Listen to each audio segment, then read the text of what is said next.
the big problem with clean tech is that we've got such a long way to go before we get to commercial products, and the costs are so high that that the investment community sees that as a massive risk and a massive disincentive to invest.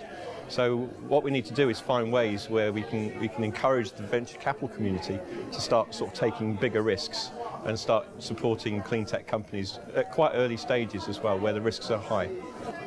I think everybody's got a role to play, really. I think what needs to happen is I always see this investment game as a bit of a sort of a relay race, where you have sort of angel investors at the very early stages taking quite significant risks, and then that's passed on to VCs, and then bigger VCs, and then finally onto corporate venturing and things like that, and possibly even IPOs.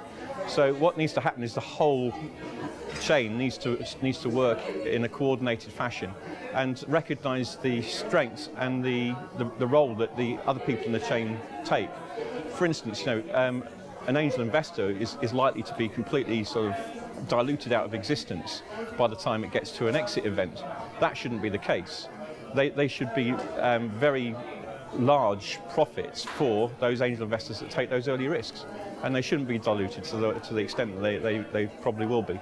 So, you know, that's the sort of thing that needs to happen. We need to sort of have communication between each link in the chain so that one investment can lead on to another, and then you get this sort of trust set up, so that the big VCs have a whole pool of smaller VCs that they trust and know that any investment that comes through their books will actually be a good investment for them to take forward.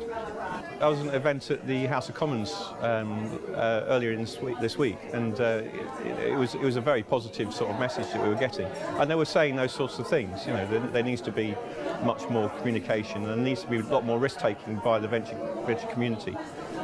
I've been talking to a number of people about setting up something along the lines of SBIR, which is a system that the US government used to sort of encourage innovation in smaller businesses to answer some of the technical problems that their government departments have. So what they do is they place a contract for a small company to produce a prototype